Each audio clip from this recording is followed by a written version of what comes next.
জয়গুরু সুপ্রভাত। পরমপিতার আতুল রাঙা চরণে ভক্তিপূর্ণ ভূমিষ্ঠ প্রণাম জানিয়ে শুরু করছি আলোচনা প্রসঙ্গ থেকে পাঠ। হোমিওপ্যাথিক চিকিৎসা সম্বন্ধে শ্রী ঠাকুর বললেন, কোনো রোগী আসলে রোগের বৈশিষ্ট্য এবং রোগের বৈধানিক বৈশিষ্ট্যগুলি দেখতে হয়।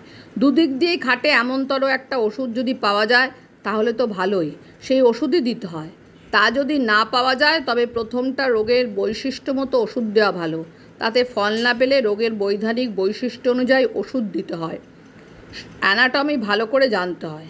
প্রসঙ্গত আর একটা কথা বলি, লাল, নীল, হলদে, বেগুনি, সবুজ, কালো ইত্যাদি নানা রঙের শিশির মধ্যে জল দিয়ে সেই শিশিগুলি রোদে রেখে দিতে হয়।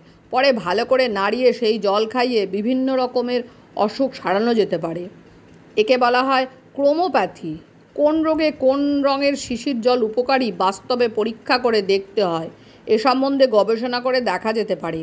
সূর্যই বিশ্ব প্রাণের উৎস। সূর্যকিরণের মধ্যে রয়েছে 7টা রঙের সমাবেশ। প্রত্যেকটা রঙেরই অবদান আছে প্রাণীর দেহে। কোনটার কি বিশিষ্ট কাজ সে সম্বন্ধে ভাবা ও পরীক্ষা করে দেখা ভালো। যে কোনো মতেই চিকিৎসা করা যাক, জিনিসটা এমনভাবে আয়ত্ত করতে হয় যাতে রোগী যেন বলে দেয় সে কী ওষুধ চায়।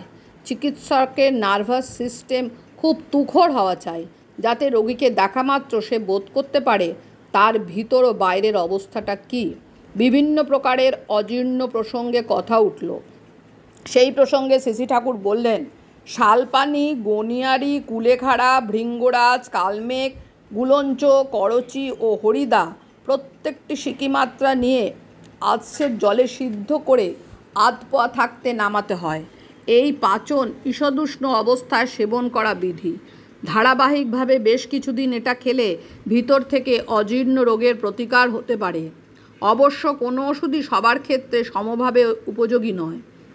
আজ বিকেলে প্রফুল্ল চ্যাটার্জি শ্রী ঠাকুরকে এসে জানালেন, খগেনদা সারাদিন না খেয়ে আছেন এবং বাড়ির লোকের সঙ্গেও দুর্ব্যবহার করছেন।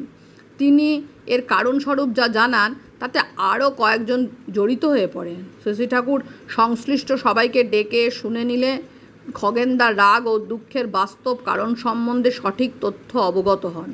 প্রকৃতপক্ষে বাস্তব ব্যাপার যা এবং প্রফুল্লদার সে সম্বন্ধে যা বলেন, দুয়ের মধ্যে অনেক ফারাক।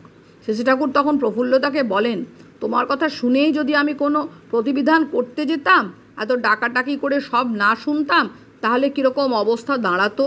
একটা ব্যাপার সঠিক নির্ধারণ না করে অমনি আমার কাছে এসে যা তা জানালে।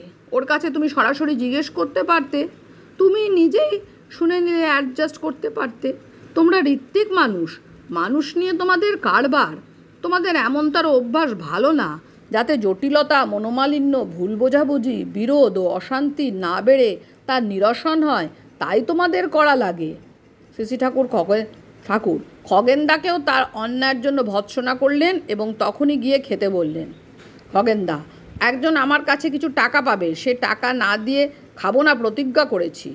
শ্রী ঠাকুর অপ্রসন্নভাবে বললেন, আমি তোমাকে বলছি, তার থেকে তোমার খেয়ালি প্রতিভা যদি বড় হয় তাই করো, খেও না।